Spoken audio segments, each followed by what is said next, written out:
coming to you live this week from Atlanta, Georgia. I'm your host, Kelly Boston, and if you think you're a normal person, welcome to the Normal Person Podcast. Some people act like normal's a four-letter word, but most of us want to be normal. To sit and talk for a bit about it, whatever it is. Are you okay today to press play? Is there any other way to be normal? This week, as the pod nears its milestone 20th episode, I wanted to pause from our usual format to share some of my favorite conversations with everyday people that, till this very moment, you've never actually heard before. As your host / producer / editor, I often struggle with wanting to include every single recorded conversation in every single episode. Occasionally, even great conversations don't fit the specific theme I had in mind for an episode. And unfortunately, I have to make the tough and often heart-wrenching decision to exclude them from the final cut.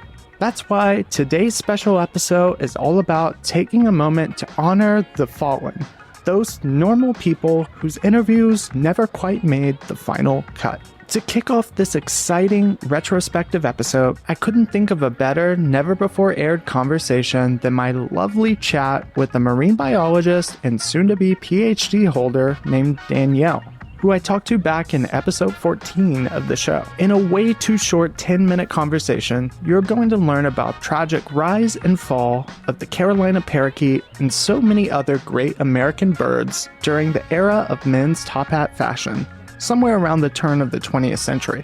Trust me when I say that every major streaming platform is missing out on making a documentary about these beautiful, tragically extinct birds. Audio is rolling. Just so you know, with this, don't worry about having to lean in or anything. Okay. It'll pick you up wherever. Okay, you're at. Cool. Cool. Have you been on a podcast before? No, I've never been on a podcast. Amazing. Well, yeah. There's a first time for everything. Yeah. You ready? Take 5. All right, so I'm going to ask you some questions I already asked, but Okay. this is for the listeners who were not part of that conversation. Welcome to the Normal Person Podcast. Who am I talking to, first of all? I am Danielle. Danielle? Yes. Well, thank you so much for stopping and talking with me today. First question that I ask a lot of people is what brings you out here today? Just enjoying the beautiful weather. It's great. Yeah, it's really nice. Yes. And I go to graduate school in Savannah. Amazing. And my classes have been cancelled for the next 2 days, so I came and hung out with my friend. I was like, ooh, I'm going to come hang out with you instead of stay where there's not that much power. Yeah, I was about to say, how are things down there? It was a bit rough. Okay. Yeah. It's funny because I haven't lived in the US for 7 years. Yeah. So hurricanes and tornadoes are not a norm, everywhere else in the world. So I was telling my friends, I was like, there's a hurricane coming and the offshoot of the hurricane has tornadoes. And they're like, you're joking though, no, right? I know. Yeah. It was actually news to me. I didn't know that was a thing. Yeah. Until and I've lived here my whole life. Yeah. Well, the obvious follow-up to this is you haven't lived in the U.S. for 7 years. Yeah. Where were you based out of? And I never say anything based on people's dialects. Because one time I did that and they were like, no, I'm from here. My dad's just British. Or whatever. Yeah. So where are you from? And so I am from England Okay. and South Africa, but we moved here when I was 6 years old. Okay. And I left when I was 23. Wow. Okay. Yeah. And how old are you now, if you don't I'm mind me 30. asking? 30. So you had so- a true 7-year gap? Yeah, I had 7 years where I left. I wasn't digging the US for a little bit, and Understandable. I was like, I'm gonna go see what else is out there. Yeah. Well, where did you go?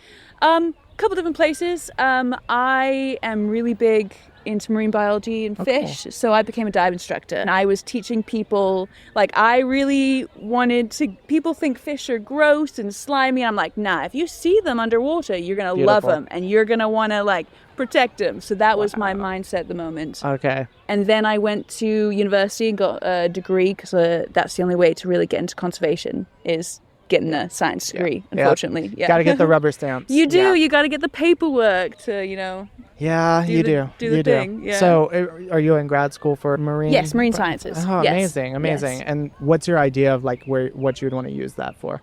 So, in the beginning, I thought I would just want to find my animal that I was like, I'm going to protect this animal. I'm going to teach people about it. And in the process of trying to find out like where in the world I wanted to fit in, I really enjoyed talking to people about the ocean and about marine ecosystems. And I got a lot of joy out of, like, I actually was a lecturer for a conservation group. So I was a marine, like a reef ecology lecturer.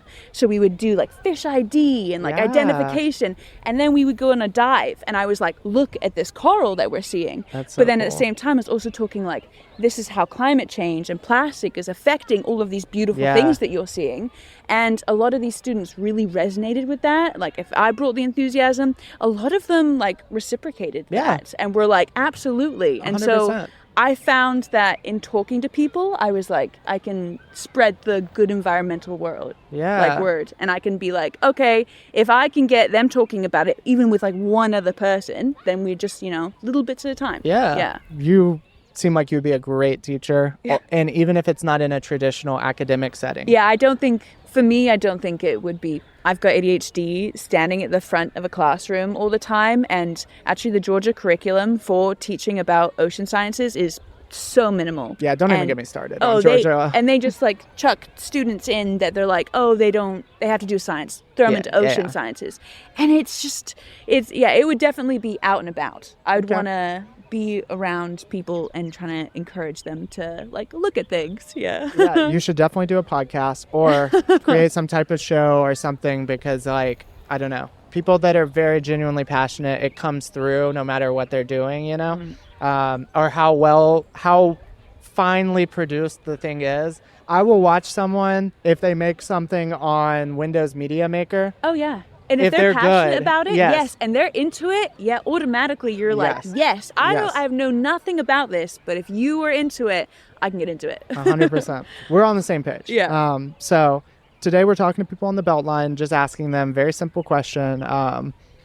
What's one thing that no longer exists? So we were actually walking by this, and I had actually brought it up to my friends before. I'm doing a presentation on the Migratory Bird Act of 1918 in the US, and that brought me around to, I wish the Carolina parakeet was still around. Wow. It was a beautiful bird. But so 1700s, industrial revolution's come about, things are easier to acquire. 1800s, you are in only if you've got a hat. Like, the in people have a hat. I think it was in the late 1800s, somebody counted how many people they saw in Manhattan with a hat.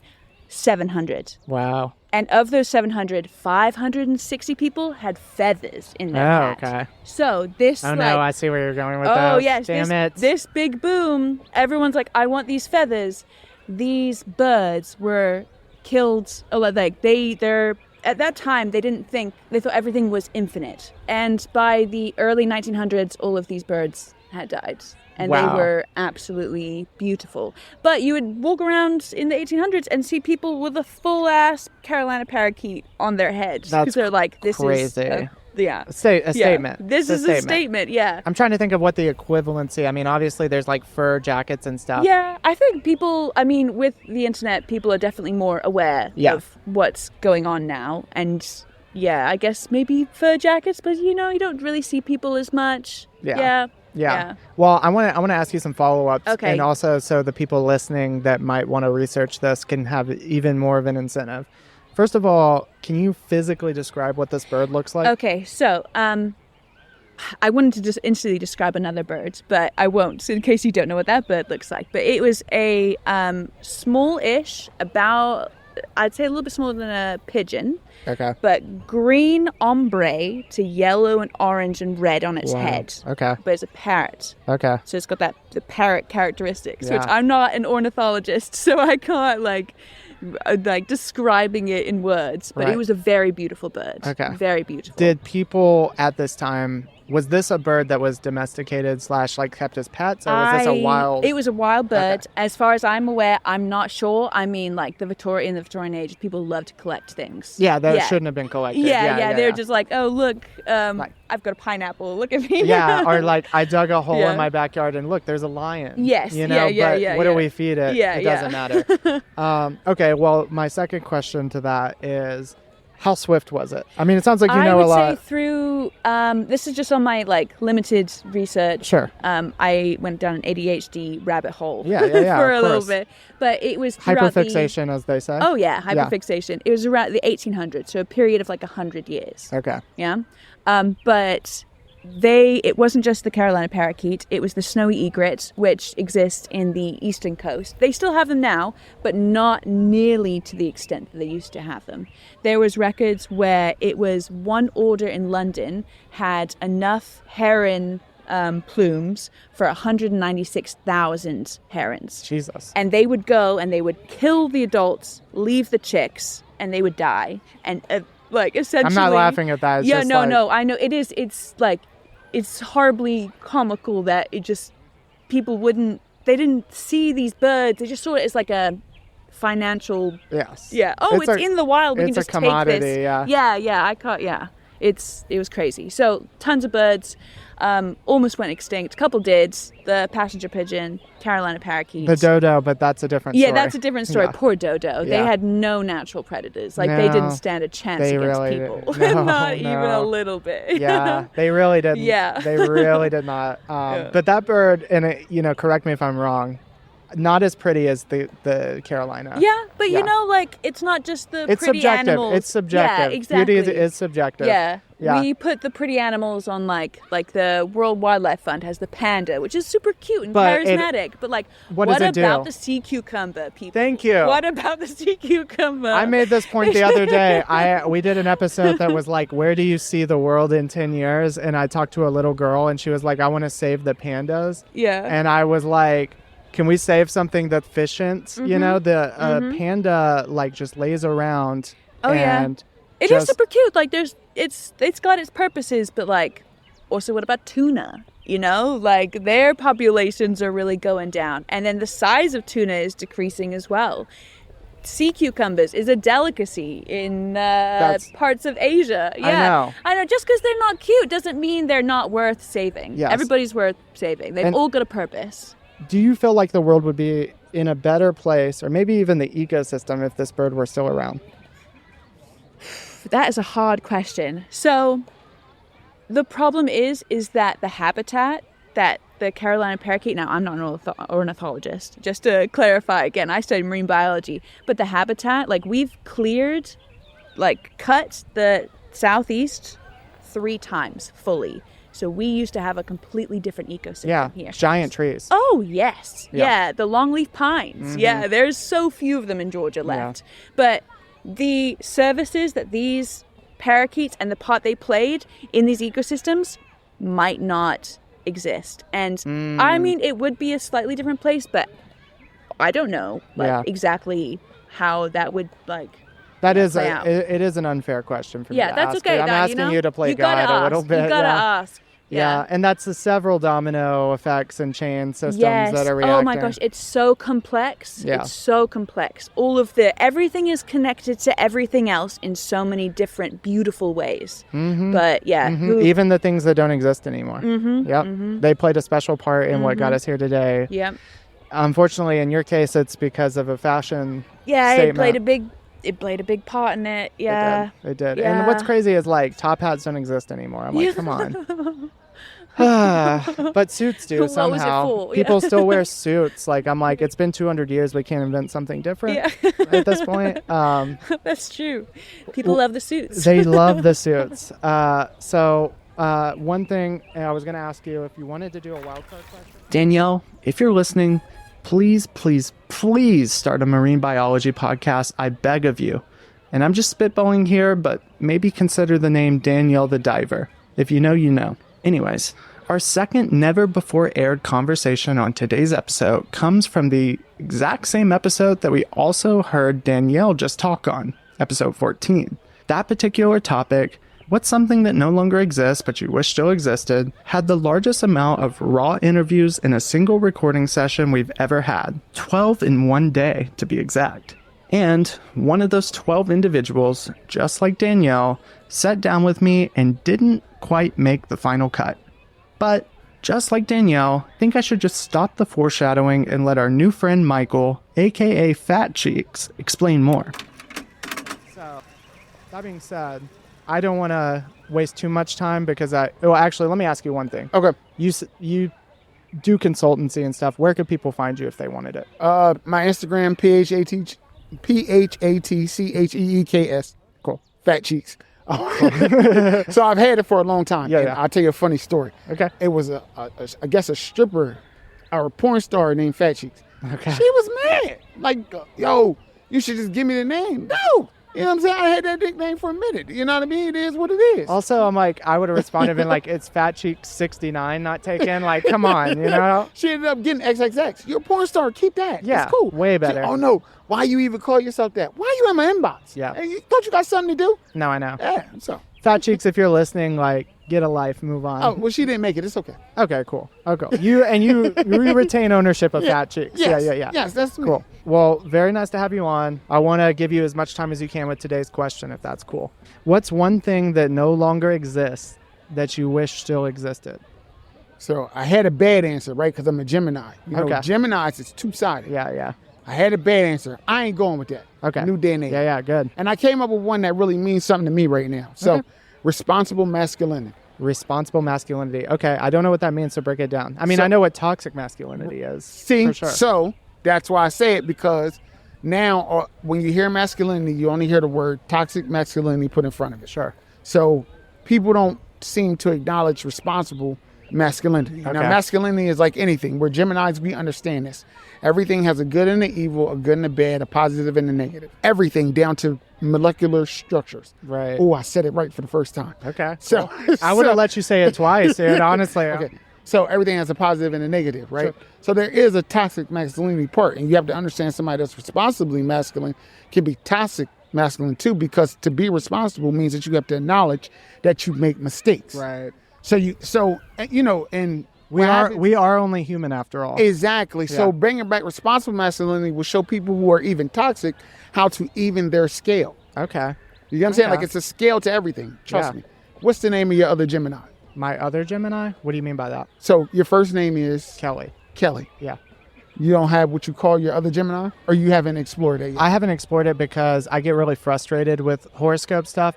Because of where my birthday is placed, I will go to one source and it'll say you're a Cancer, and I'll go to another source and it'll say you're a Gemini. I've never fully known. Take the time to learn who both of your twins are, because that twin thing is a real thing. Yeah, could you explain it really quick? Okay, mine is, I'll tell you when it happened. Yeah. And this is a part of my story, so I love telling this part. 2 years ago, I was 628 pounds. 2 years ago, I couldn't walk from that tree to over there without God. sitting down. I'm 275 right now. Congratulations. I'm 275 right now. So I couldn't even walk that far, right? So getting to where I had to get to, I met a therapist, and by the time I got to the point of the therapist, of telling the therapist about how I understand, I have Michael and then his cheeks. See, my wife now, who was my fiance, she is the one who showed me the difference and straight up told me off the rip, Cheeks can't come in this house, Michael can. God. So her even acknowledging that was like, whoa. When I got to talk to a therapist, and the therapist said, has Cheeks ever gotten in the way of Michael? Broke me right there. So I never paid attention to that. So are you saying that, okay, and I just want to Yeah. break this down, but you're saying like what did you call it again? The twins. The twins. Yeah. One of them is this just Gemini? Yeah. Okay, so I think it's in everybody. I just think in Geminis, it's the loudest. Gotcha. That's where the sign stuff come in. Listen, the sign people is going to go crazy in the comments wherever you put this. They can do whatever they It's do. okay. I don't know. I've already had to deal with them before. But it's okay. Don't worry about the sign Yeah. people. I'm Yeah. saying like when you say twin, you're saying like there's a version of me that is good and a version of me that's Yes. bad, or are you Yes. saying there's a version of me that I think I am and a version of me that I am? That's what I want to clarify. So, okay, there's a version of you that's good and there's a version of you that's bad. Okay. But there's and one of those people is the person who you think you are, and then there's the person who you are. If that makes sense, because it's literally, when you ever have somebody say something to you, like when I seen this thing about doing it, literally within milliseconds, one side of my brain said, "Don't go be on somebody else's podcast," and the other person said, "Why not?" Yeah. So yeah, And you're it's- constantly fighting with yourself. I'm constantly always fighting myself. That's why when people say certain things to me, I can get offended easily, because what you're saying I've already said to myself. And guess what? I ain't said it once. Yeah. I said it 10 times to myself. Right.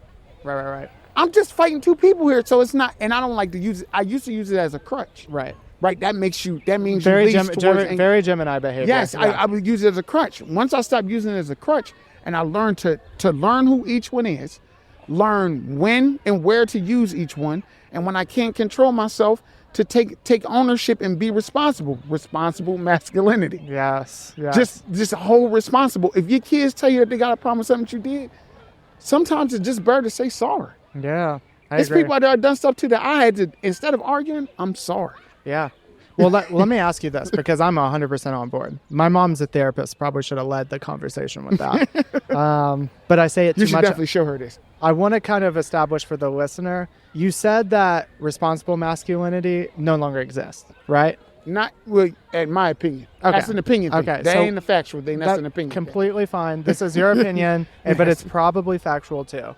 And I want to just say, where do you feel like this has disappeared, first of all? Yes. And like, I immediately, when we started this interview, mentioned toxic masculinity. Yes. And I know that that's kind of a buzzword. It is. But where do you feel like a shift has begun, or was there ever a shift, or like where have you noticed With the culture of now, I'm 39. Okay. Now, the younger generation holds you more accountable for every little thing, even the things that they might not understand that you can control. Right. Because now we are living, honestly, in an era of accountability. You look at everything that's going on, it's a lot of people being held accountable, whether right or wrong, fair or not. They're just being held accountable. Yeah. Right? Yeah. And the people who have the loudest voice usually take the time and they'll push the narrative the way that they want to push it. So you can, you know what I mean? It's a lot of, yeah, it is, but it's which side is louder at what time, right? Right. So with that, if you bring back even the term responsible masculinity, right? And you'll start to learn to accept people for where they are, and you can see where they're going. Okay. That doesn't mean they're never going to do it again. Right. It doesn't mean they're not going to be irresponsible or toxic at another point. Mm-hmm. It just means that if you acknowledge where they're going and you really want to support that, take the time to support it. Okay. That's what I mean by bringing back responsible masculinity. Now, there aren't, it's an opinion thing, but it's majority toxic masculinity than it is responsible masculinity, and people like toxic masculinity because it's funny.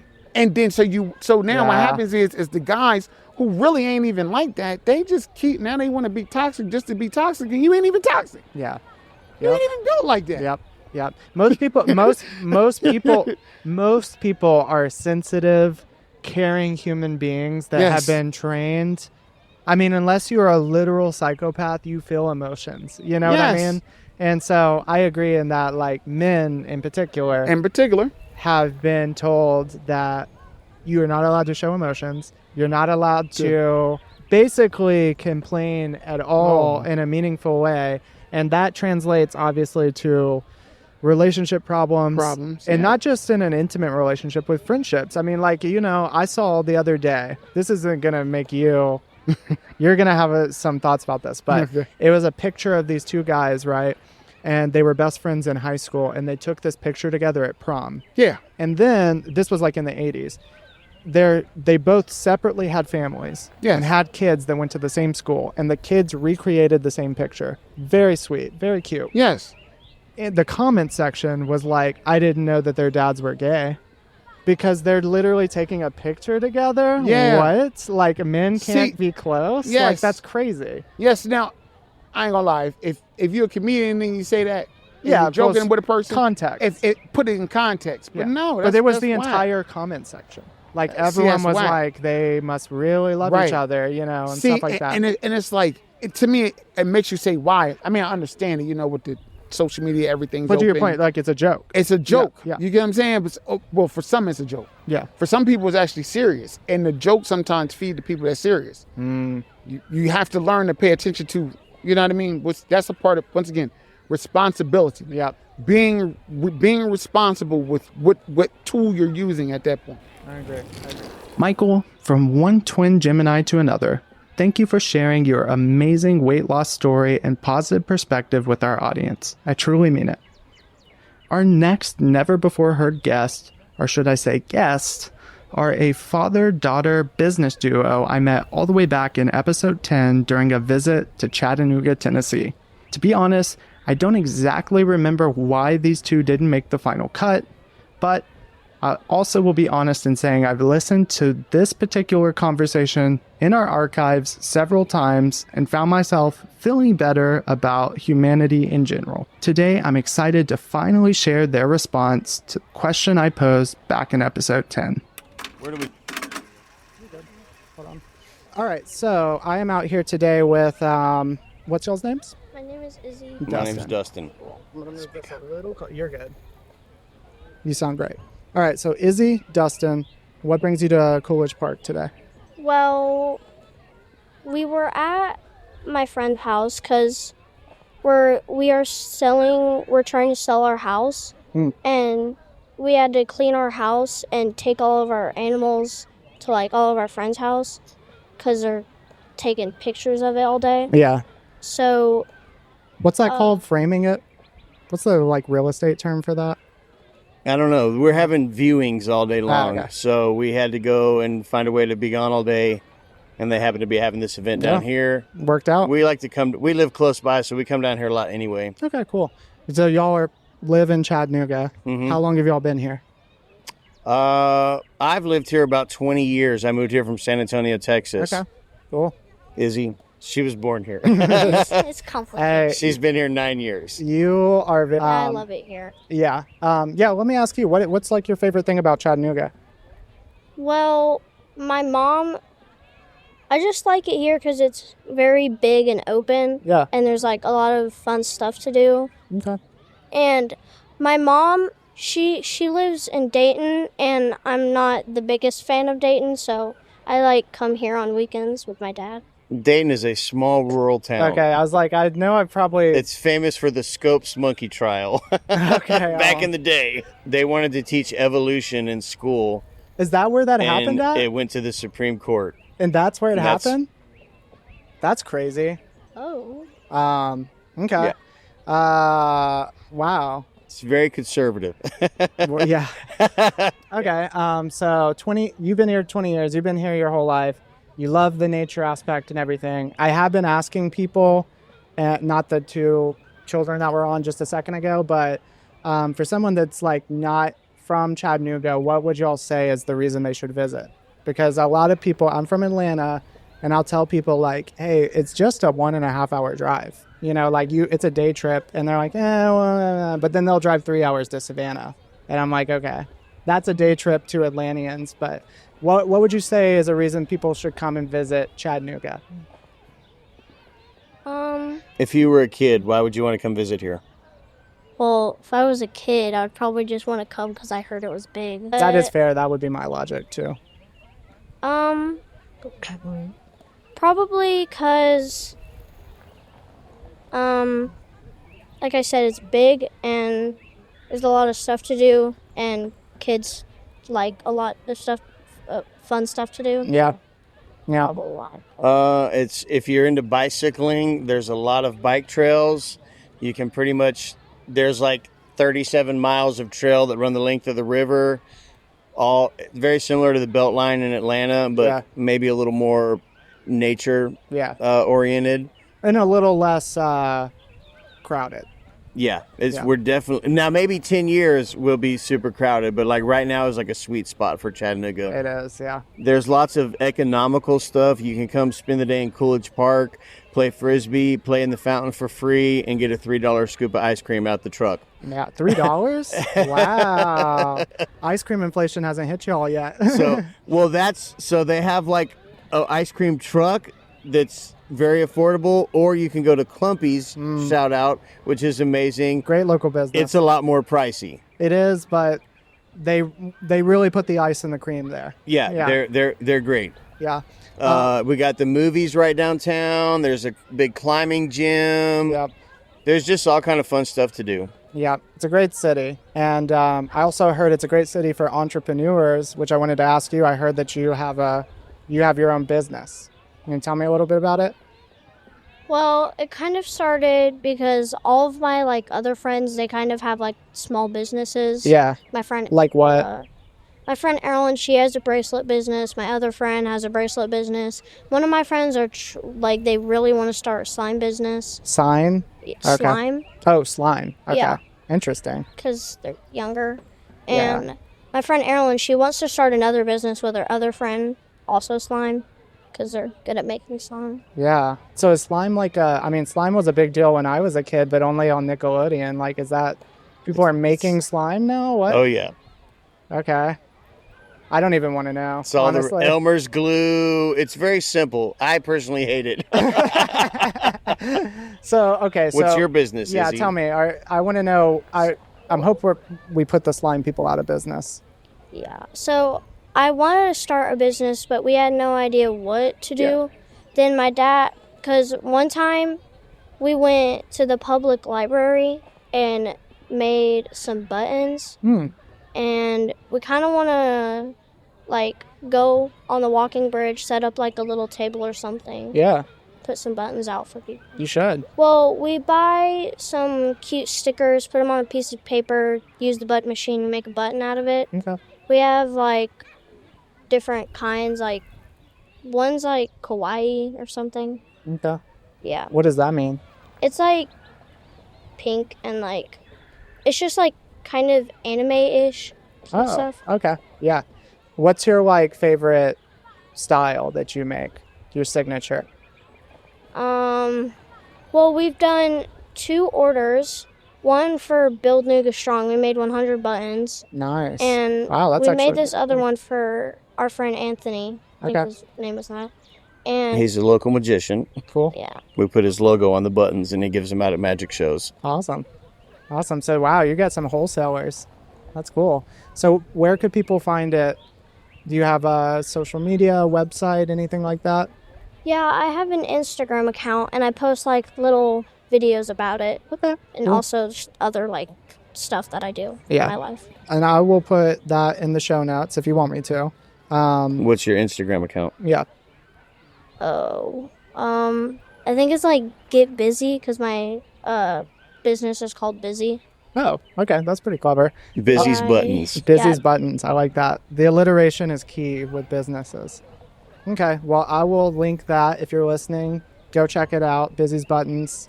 If you're in Chattanooga, or apparently if you need 100 buttons, they'll help you out. We got you. Also, a good reason to visit or live here is the library has an entire floor dedicated to making things. Really, So like a you- craft floor. You can go make That's cool. shirts, buttons. They have a recording studio. You could literally go to the library, shoot a skate clip out front, go inside, make a shirt with the skate clip or an album cover. Wow. It's a lot of really awesome resources at our downtown library. Yeah, it sounds like it. I haven't been in a library in a long time, Yeah. but that one sounds great. You can do wood burning, all kind of Wow. stuff. Wow. It's pretty epic. Well, I know where we're going next time we're in Chattanooga. But I wanted to give you all time today to answer the question. Izzy, Dustin, if you're listening, I'd love to work together on some button designs for the podcast in the near future, which we would love to sell on our up-and-coming, soon-to-be-announced website. Wink, wink. Okay, our 4th fantastic conversation of the day comes from this past week's episode, actually.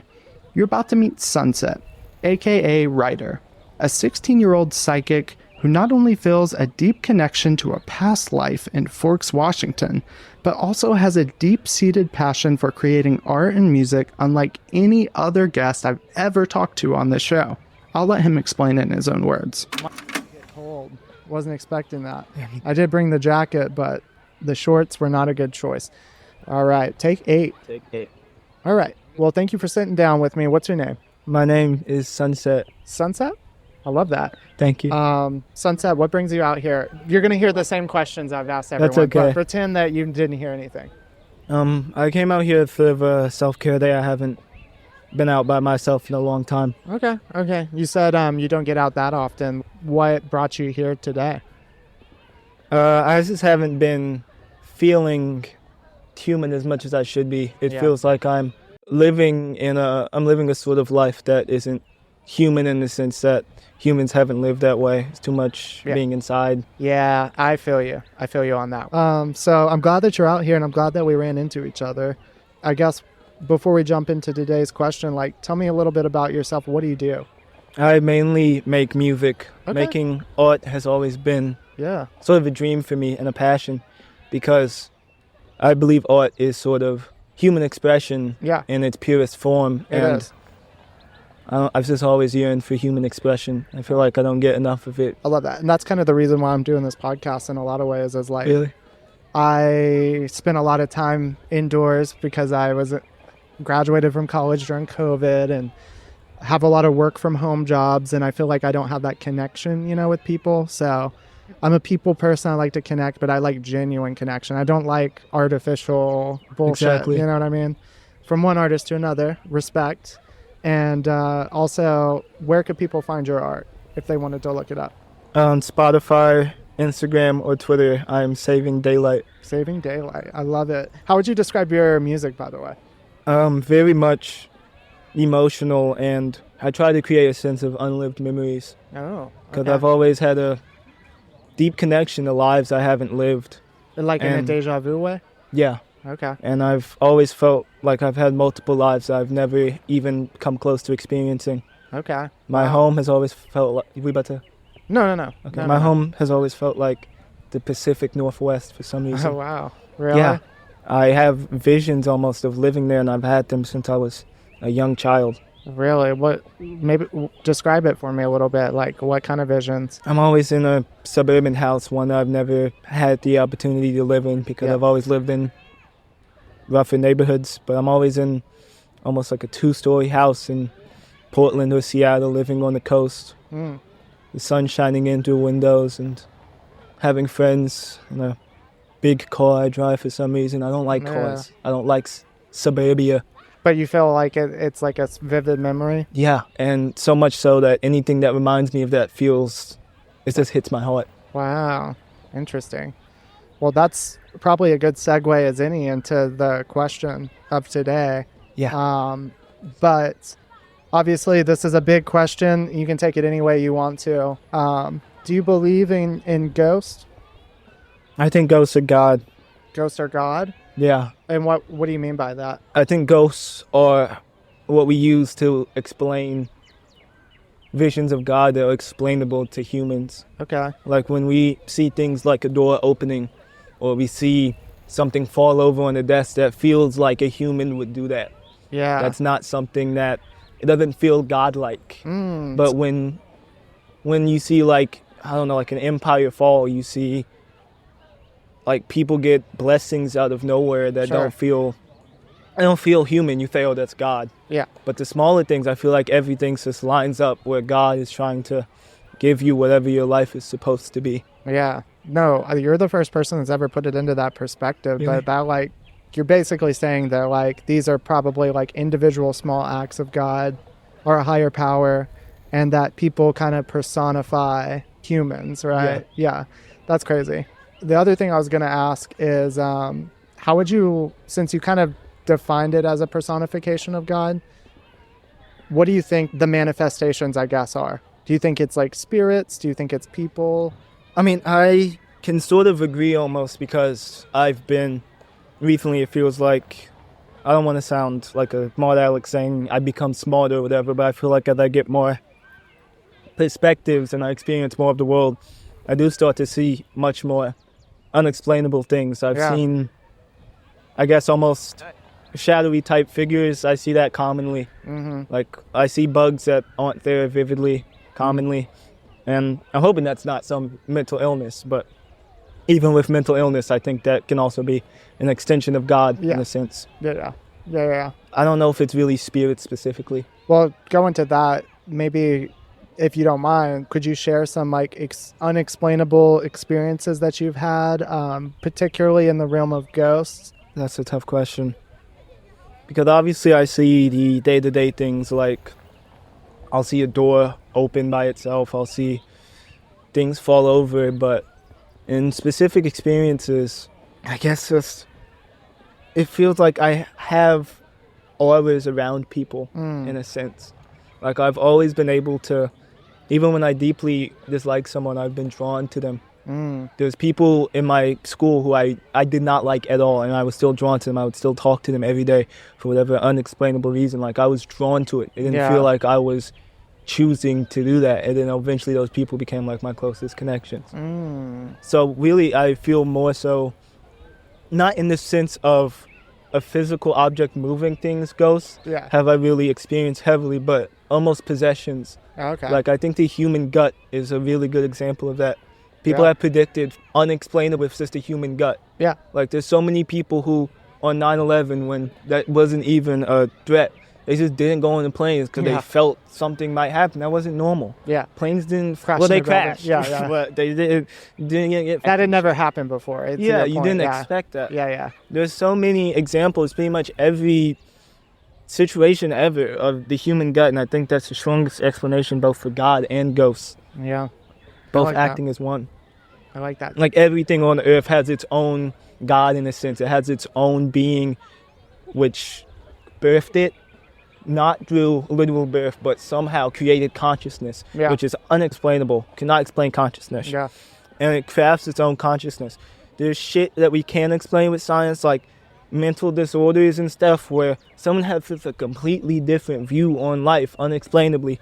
But then there's stuff like, how do I know my consciousness is yours? Right. How do I know I look like me to you? How do I know what you look like is what anybody here sees? How do I know we see the same green? Yeah. Because you can't describe it. If I try and describe like red, I can't describe it in a way that confirms Inward perspective and almost indescribable to everyone. Like, the only thing all creatures share is that we're all scared. Yeah. Everything is scared. Yeah. No, honestly. Humans especially. What type of animal needs to take Prozac and smoke? Dolphins. But every animal, honestly. So I'm going to ask you a question that I think you would have a really interesting perspective on. Sunset, really appreciate you stopping by and sharing all of your experiences with ghosts, and especially good luck in this life and the many more you're going to experience. All right. I've had a lot of fun digging through the archives for today's episode, and if you're still listening, I think we have time for just one more this week. Our final never-before-aired guest comes from all the way back in episode 8. If you had to choose your last meal, what would it be? Although our friend Mimi, who you're about to meet, didn't make it to the final cut, that doesn't mean I won't forget our conversation about audiobooks, senior citizen homes, and my favorite, corned beef. So welcome to the Normal Person Podcast. Hi, Normal Person Podcast. How's everybody doing today? I hope well. It's a beautiful day in Atlanta, and we are really enjoying ourselves. We are. It actually feels really good outside. It absolutely feels amazing. So what's your name, first of all? My name is Mimi. Mimi, and what are you doing out here on the Bell Line today? Just walking with my guy and his cousin. Nice. We just out enjoying time. Just enjoying the time. Absolutely. So before I jump into the question, I try to get to know people just a little bit. So tell me about kind of yourself. Like, what do you like to do for fun? You know, like you're out here on the Beltline, so obviously you like being outside and stuff. But I absolutely do. Well, actually, I love reading books. Okay. What's your favorite book? My favorite book is The Coldest Winter Ever by Sister Soldier. Okay. I don't know what that is, but I like that. Sounds amazing. It's an amazing book. She writes amazing books. Okay. She's like Ayanna Van Zant before a younger age. Okay. I hope that we run into you in the future, because we were talking about doing like, what's your favorite book as a topic. But we were worried because we're like, do people read? I still read. I don't like the audiobooks. I don't want nobody reading to me. And the voices are always... It's not the same. It's absolutely not the same. Why are they always British? You know what I'm saying? I'm like, I love a British accent. Don't get me wrong. But you're doing too much now. Yes. I'm like, I want to listen to an audiobook by like Morgan Freeman or something. Exactly. You know? Like a distinctive voice that you know is going to bring the book character. Yes, I definitely agree. I definitely agree with that for sure. Yes. So you would highly recommend that book? Absolutely. Any other books? Like what do you like to read usually? Mostly like, I don't like mystery books. Okay. Just don't like them. I don't like romance books. I like killer, shoot 'em up, bang bang type of books. Okay. Hood books. I'm just being for real. Like, I like hood books. I'm just gonna be honest. I read Zane books as well. They're like sexual, erotic like books. Okay. They're amazing. Zane? Oh, yes, Zhane. Okay. Amazing. Amazing. Like really erotic. How often, and this is like a genuine question, but how often do you read? Like, just in general, like how many hours do you?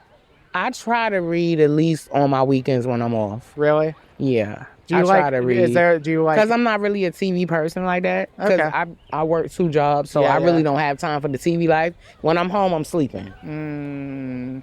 A book is a good thing to be able to pick up, and put down. a book will put you to sleep. That is true. If you're tired and you're reading a book, you will wake up and that book will be on the floor and you will be knocked the hell out. Let's be real. You will be knocked out. No, you will. You will. So, okay, book reader. Tell me. I like to roller skate, play Roller skate. tennis. Absolutely. Wow, you've got Ride bike, swim. You've got some layers. Like Yeah, most people don't. absolutely. You know, I don't know. And this is the thing. Guess how old I am? Just take a guess. I'd say you're probably in your 40s, 30s, 40s. I am 51 years old. Really? You've got When I great genes. tell people that, they don't believe me. I was like, really? That's crazy. Absolutely. You're so full of life. That's nice. I feel like my kids keep me young because I have young. Well, my youngest kid is 19. My oldest is 30. Gotcha. So yeah. So like I feel like they keep me young and they keep me in the loop and with all the slang and I mean, and me and my kids, we have an amazing relationship. Like That's great. I'm close with all of them. Yeah, you seem like you'd be a great mom. Yeah, Really so cool we mom. have fun together. We do stuff. That's awesome. You said one thing, and I wanted to ask you just so I know what you do. But you said you work 2 jobs, so you're I sleeping do. a lot. So what do you do? I am a cook for a senior/rehab facility. It's Okay. called Pruitt Healthcare. Okay.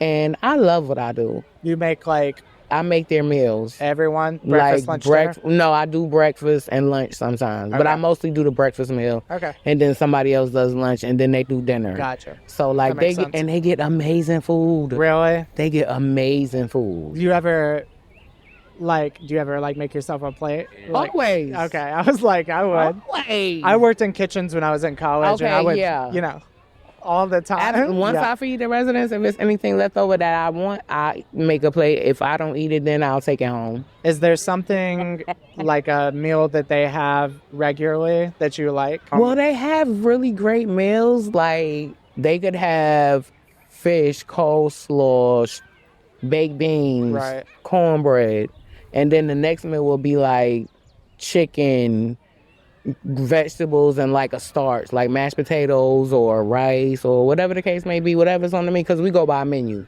So what they have on the menu is what we cook for Gotcha. breakfast, lunch, and dinner. Gotcha. And they love the food. Yeah.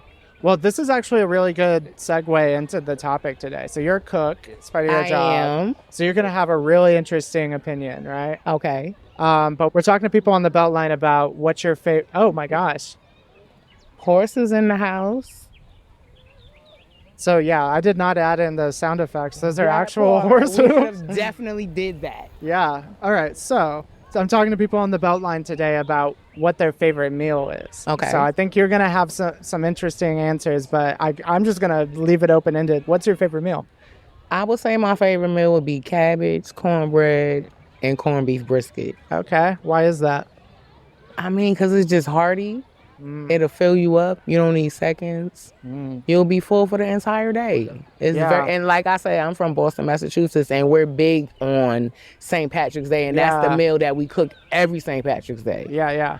They drink a lot, Yeah. and that's the food they eat. Yeah. It soaks up all the alcohol. Absolutely. God, so if you were, as a cook, to prepare some corned beef, like how would you go in on it? What would be your technique? My technique would be I would take it out the pat. You know, it comes with the little peppercorn. Yeah, yeah. So I would add that in there, maybe some onions, some red peppers, some yellow peppers, some red, green. Slice it up. I will put it in the steamer with like some beef broth. Some beef or chicken broth. So I feel like it's tender. probably beef. Yeah, so make it tender, put it on the stove and let it boil, or put it in the crock pot overnight. Oh, because low it and takes slow. it takes hours to cook. Yeah, low and slow. But the thing is, when you buy them big, they shrink up, so you're gonna need more than one. but it's amazing. Yeah. And you'll definitely enjoy it. So do you like, when you have corned beef, do you like a Reuben, or do you like corned beef by itself? Like, how I do you like have it? corned beef. I don't like Reubens because I don't like sauerkraut. Oh, okay. So I would never eat a Reuben. Just give me the corned Is there beef. another I'll put some sandwich? mustard. Is there a Boston, Massachusetts? Like, what other ways can you prepare corned beef? I feel like, Corned beef, you could make on a brioche bun. okay. You could add mustard, onions. You could add coleslaw. You could add baked beans. Okay. And have a brisket biscuit. Ooh, that would be good. That would be good. So, okay, let me ask you this. And that's a wrap for this week's episode of the Normal Person Podcast, where we've dug deep into the archives of nearly 150 interviews we've conducted up to this point. That's right. From the plight of the Carolina parakeet all the way to the best corned beef in Boston. You really don't know what you're going to get or who you're going to meet when you listen to this podcast. If you enjoyed this week's episode, please consider leaving us a review on Apple Podcasts, or if you're listening on Spotify, YouTube, or anywhere else, just give us a follow. We also post clips of interviews, upcoming episodes, and more on our social media at Normal Person Podcast, and you can find all the links to this in the show notes. Until next time, I'm your host, Kelly Boston, and don't forget to ask the next stranger you see how they're actually feeling. We'll see you next week.